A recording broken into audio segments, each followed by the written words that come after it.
Good afternoon, everyone. Thank you so much for joining us this afternoon. I'm Nikki McCutchen, and I will be your host for today. And welcome to the office. Today in the office, what we are going to do is some training on purpose and your why. And so hopefully you will find this as beneficial as I did. I had gone to a training this last week and I just loved it. So I wanted all of us to have this information for us and for our businesses as well. So I want you to start out thinking about this quote by Mark Twain. The two most important days in your life are the day you're born and the day you find out why.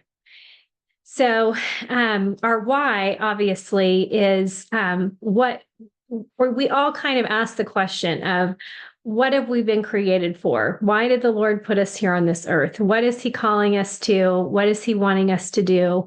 And so once you have that, once you know why you're here, everything starts to align. Peace comes, a calmness comes, a confidence comes with what you're doing because you know that it's what you're called to. So even if things don't look perfect and pretty and fabulous all the time, you have peace, calmness, and clarity because you know that you're doing what you're supposed to be doing. So we are going to dive into that with just talking about your why, your mission, and your purpose. So you're going to have to move this so I can see everything here. Your mission is your compass, and it points you in the direction of what matters most in your life and your business. So knowing your mission ensures you are appropriate in the moment and acts as a filter for what you say yes to. Now, what you say yes to is obviously important, but sometimes what you're saying no to is actually more important. Yeah. So, and it probably more important than the yes. So let me just give you an example. So I have an organization that I'm a part of that I absolutely love. They have asked me to be on the leadership committee and team. But I had to say no. And that was very hard for me because I love this organization. I love these people. I love being around them. I love participating. I love what it stands for. But it's a once a month meeting that would start at 6:15 in the morning. And so I live 30 minutes away. So I'd have to leave my house at 5:45. So at the very latest, if I have everything ready to go, I could get up at 5 and, be there and do all of those things. But my issue is that I don't sleep very well.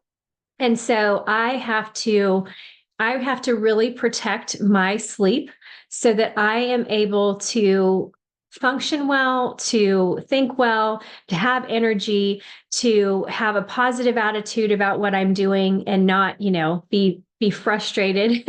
So mornings are not always my most favorite things, just depending upon how I have slept. And so I have to protect my health, protect my sleep in order to show up for what I'm called to, what my purpose is. And so, even though it's something I really, really, really don't want to say no to, and it's very hard for me to say no to, I still need to say no to that so that my yes is a yes that I am able and capable of doing and is appropriate for what I can do, as well as that just allows me to show up better for everyone, no matter who is involved. And that is really important to me. And I will tell you that I have a really hard time saying no. So learning to say no and being okay with that is so important for you and for your business. So all high achievers are working for a big why. It is all about having a purpose, a mission, and a need. Sorry, my screen's doing something weird. Or a need that in turn gives you focus. So last Thursday, we heard Lorenzo talk about he had a serious need. He had a financial need. He saw this business. He looked at the business structure, knew that it had the capability to give him and his family what they needed, just ultimately just to have, some very basic things in his life. But then also he knew that the potential was there to go beyond that, to have, to have things that he really wanted in his life as well, things that he would like to give his family as well. So his big why was based on a need that he had for his family. So high achievers always have a big why powering their actions. So you hear David Schmidt talk about this all the time, that in our business, it cannot just be about money, even though ultimately, yes, Lorenzo had that need. This vehicle was allowed for that. But because he truly cares and values people, he knew that what he was offering to people could meet whatever need they had, their health, their finances, some just amazing things happening in people's lives in multiple areas because of the product that we have to offer people. And so you hear David Schmidt talking about how it has to be much larger than just money. Obviously, for Lorenzo, it wasn't just about money. It was about providing for his family and how important that is, it just in general for life to feel like your family can have choices, your kids can have choices. It has so much value in life to be able to have choices. It truly changes what you can and can't do in life because of the choices that you have. So, okay, so I want this to kind of be a little bit of a working session. So what I want you to do is I want you all to close your eyes, and I am going to ask you, really this talk should be called the $20 million question. Okay, so I want you to close your eyes. I want you to visualize yourself having to, that you have $20 million. Okay, so it's something that you have. So I want you to visualize that. Okay. So if you had $20 million, where would you travel? Think about all the places that you would travel. Where would you go? Who would you take to go with you? What would that look like? What kind of car would you drive? Is there a certain kind of car that you like? Just something that you love. Something that, I don't know, maybe you'd even just want, to rent a car for a month of some sort of something fun to see if you really liked it or not. I don't know. What kind of car would you drive? What kind of house would you have? Where would you live? Would you live in the country? Would you live in the city? Would you live in a high-rise building? Would you have a farm? What would your house look like? How many rooms would you have? What would that be like? How would you give? How would your giving change? What would that look like if you had $20 million? Who would you give to? What kinds of organizations would be important that you would be so excited to be a part of because you have the money to just give? And probably one of the most important questions is, how would you spend your time? Your day-to-day activity, what would that look like? So you have $20 million. Tomorrow morning, you're going to wake up, and what is your day going to look like? Okay, so I want you to keep all those things in your mind kind of as we go on to this next slide, remembering that you have this $20 million, okay? So what does your personal life mission look like? Okay, so we have goals. Those are a specific desired result that can be completed. But that is different from your purpose, because your purpose, what you're called to, is something that is always progressing based on as you go down the road in different goals, different things that happen in your life. Your purpose continues to progress. It continues to change. So a goal has an endpoint. So let's say your goal is to make senior director. Okay, so that's a specific achievement that we can achieve in our business. And then once you hit that goal, that's done. You can move on to another goal. But the reason you're setting those goals needs to be based on your purpose, which is always in progress. What is your purpose for the business that you have? Your purpose is bigger than any single goal. It's what gives you meaning in everything that you do. It's a guiding force that influences your goals, your decisions, and your actions over time. The goals are the milestones on the path to purpose. Okay, so that's the little milestones that you set as you're moving down your path of purpose, what you've been called to, what you've been created for. So, okay, so let me go on to the next slide here. All right. So like I said, we're going to work on this. So you're going to write so hopefully you have paper and pen. If you're driving, I forgot to say that before. Hopefully you're not driving. You're closing your eyes and thinking about your $20 million question. Hopefully you're not driving and closing your eyes if that was the case. But hopefully if you are sitting, you can write down and think through this. So identifying what you feel connected to. So this is just helping you to try to create and come up with a mission statement for your life. Okay. So I'm talking about bigger and beyond just your business. Now, for me, what I'm doing with this business truly is connected to what my life's calling is. So, but so I want you to be able to make sure that what you're writing out is you're thinking about for your life, your mission statement for your life. So what topics are you drawn to? Go ahead and just jot some things down. What are different topics that you're drawn to? Obviously, we might move through it a little bit quickly. So please, I want you to be able to come back to this, think about it, sit with it, digest it, so that you can truly come up with a mission statement for your life that you're excited about, that you love, that says that is absolutely 100% you. So if I know you well, if you were to read your mission statement to me, I would say, or even like in the room that I was in and the people that I had met that day, the lady that was presenting all of these fabulous ideas, I was one of the people that read out my mission statement in the end. She's like, okay, I haven't known you for very long, but I would say that is exactly the person that you are. So, so it's something that people are going to say, absolutely, that is Mary, that is Vicky, that is Ed. Once they hear your mission statement, that is Bonnie Lynn, that is Sandy. They're going to say that is you. So what topics are you drawn to? Who or what is most important to you?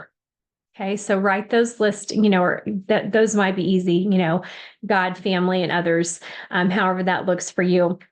Which causes are you most passionate about and why? So what things are you most passionate about? Write those down. What things do you love to do? What things, when you get up in the morning, it is not hard for you to get up because you are excited about what you have for that day. What impact do you desire to have on others or the world? What kind of impact do you want to have?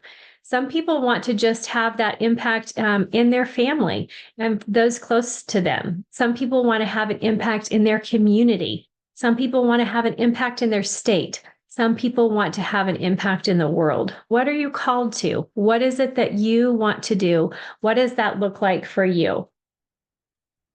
So hopefully you've jotted some of those down. And then the second piece of your mission statement is uncover your unique gifts. So what things come easy to you? If there is something that somebody just calls you up on the phone because they know that you're really good at this and they're going to call and ask you about it. What's something that comes easy to you? Conversations that you have, what does that look like?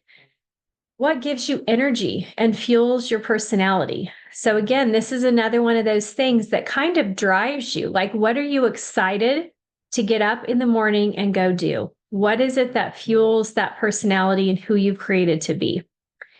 Is there something you would enjoy doing, even if you were not paid to do it? Okay, so this is key. This goes back to, again, like I said, keep that in mind, that $20 million question. When you are going to wake up in the morning, tomorrow morning, what is it that your day looks like? Because you don't need to be paid for it. You don't need to be paid for it. It's what you're called to. It's what fuels you. What drives you. It's something that you would do whether you were going to get paid or not.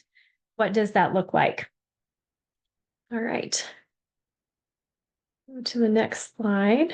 All right. So now you're going to write that mission statement out. So you were kind of just doodling answers before, which is great. And you're still going to do that. I still need to go back to mine and tweak it some more. I need to kind of think through it and shape it up. This is also a great time to use ChatGPT, like we talked about on Saturday in our training, that this is a great thing to take that, whatever you're writing in your mission statement, and ask ChatGPT. Here's what I feel like my mission statement. And you can even just list several things, whatever it might be.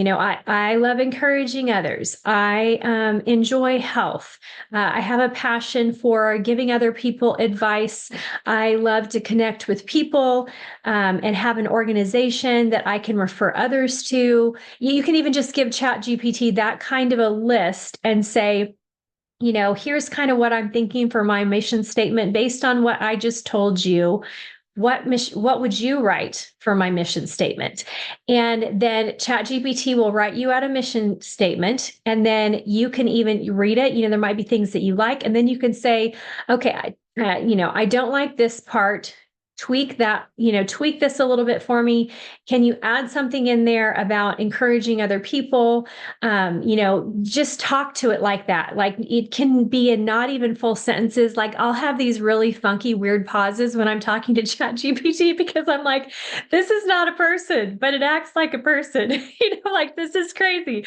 So I don't even talk in, full normal sentences when I'm talking to ChatGPT, which is great because you don't have to, and it's going to accumulate all of that for you. So your mission statement will be, the mission for my life is to do something. So whatever it is, something that you have a passion for.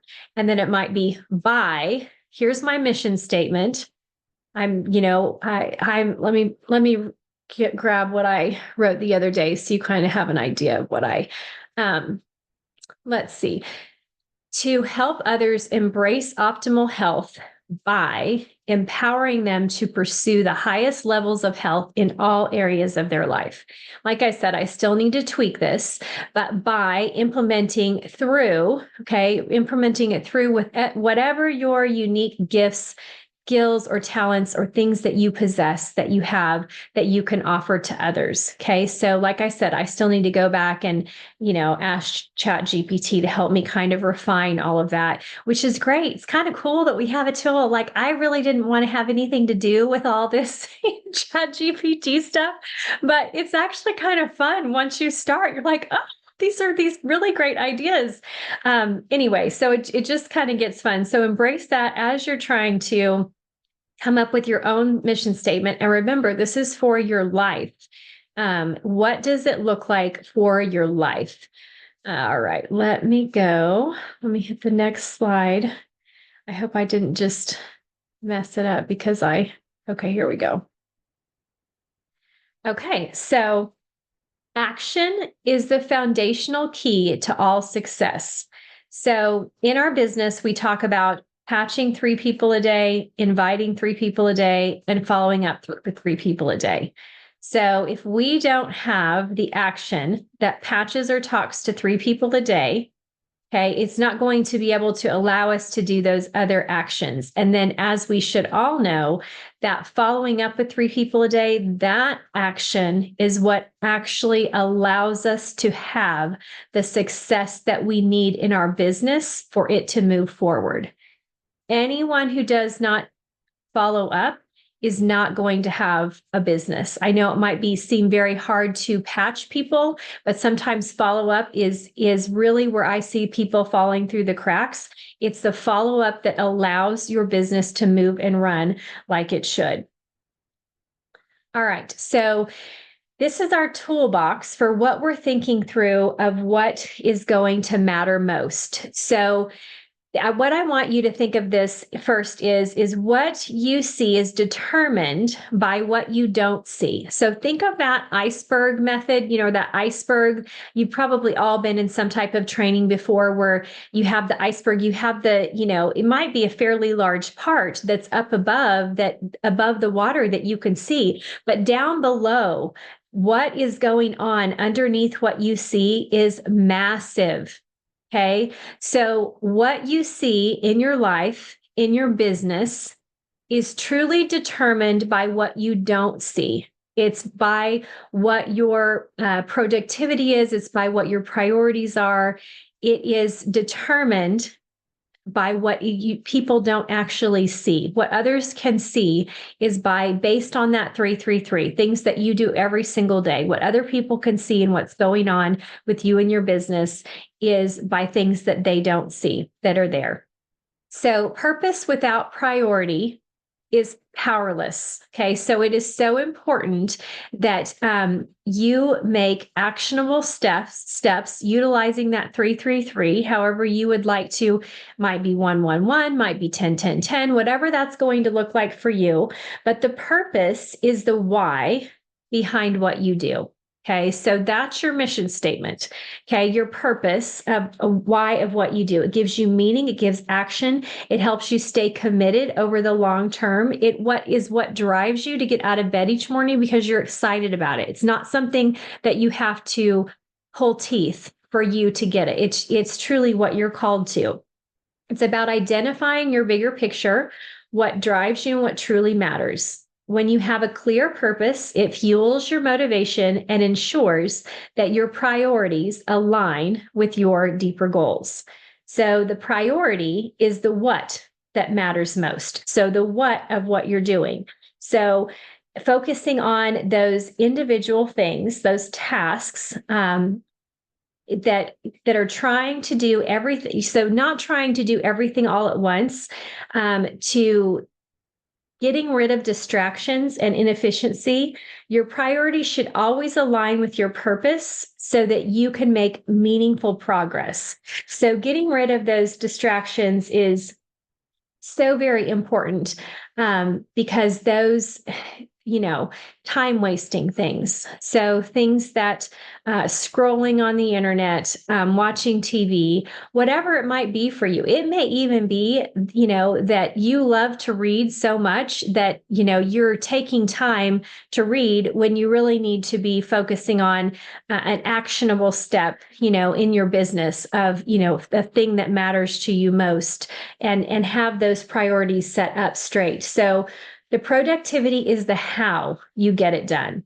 So productivity isn't about doing more. It's about doing what matters most efficiently.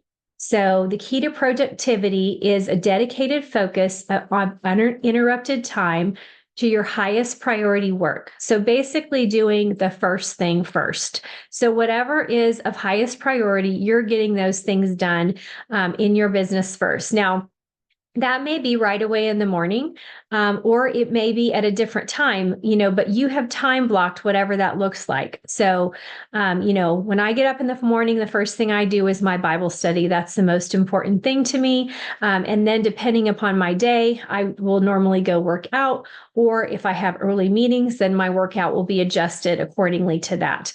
But having that time, written in there for when you're going to contact those 3 people, when you're going to, the invite is really kind of easy because the invite to your Zoom calls, utilizing your leaders who are putting on those Zoom calls for you, utilizing those and inviting people to those gives you and your business more credibility because those people are also advocating for what you believe in. It's helping to educate and train those other people from somebody who's not you. And so inviting is easy because you can do that when you patch someone, when you introduce someone to the product, as well as when you follow up. So it's something that you're doing all of the time. So that just falls in line very easily with your patching or your following up. But doing those things is very important, and making sure that you're avoiding distractions or multitasking. My son would get on me because he would say, I'd be doing something and he'd be talking to me, and he would, as he's gotten older, Mom, multitasking is not a thing. You cannot multitask. And I think we as women, we always think, yes, we can. And the more, when you really think about it, that's really not true. We really can't multitask, and especially not do things really, really well. I knew you were going to say that, Vicki. Vicki's saying, yes, we can. I wanted to hang on to it so much so because we juggle a lot of hats.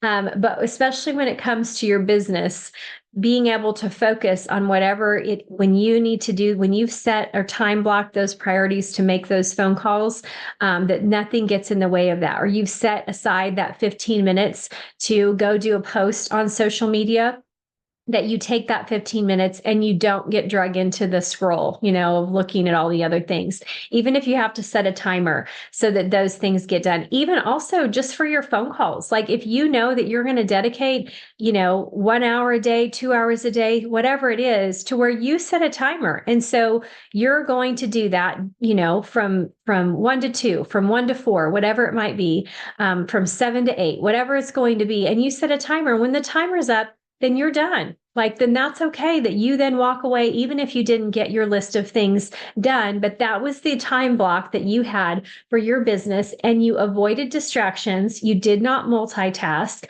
You did not let unimportant tasks pull you away from those things that are going to drive your purpose for that long-term purpose that you have set out to do, along with matching those up with your goals. So purpose drives priority, because you know what's important. Priority drives productivity, because you focus on what matters most. And productivity ensures progress, because you execute efficiently without distractions. So the productivity comes from the priority, which comes from the purpose. So purpose without priority is powerless. All right. See if it's going to move to my next slide. I think I hit it. Let me hit it one more time. All right. So, oh yes. And what I forgot to say was, what you don't pay attention to shapes your experience. So by not focusing on distractions, they become invisible to you, which is what you want. You want to eliminate. Elimination of things leads to clarity. And when you remove unnecessary choices, the important things become obvious. That is what we want, to be focusing on those important things. By eliminating non-essential tasks, your priorities become more defined. So I just want to encourage you that this is your life. Please own it, love it, and live it to the fullest. So yes, embrace the journey, embrace optimal health. And thank you all so much for joining me today on this call. I'm going to try to figure out how to stop sharing.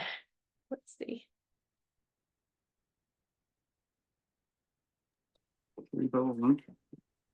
I wanted to show, but I didn't have it, but I had. See here. Yes. Okay. Did that stop the screen share? Yes. Okay. Awesome. Great job. All I right. love everything.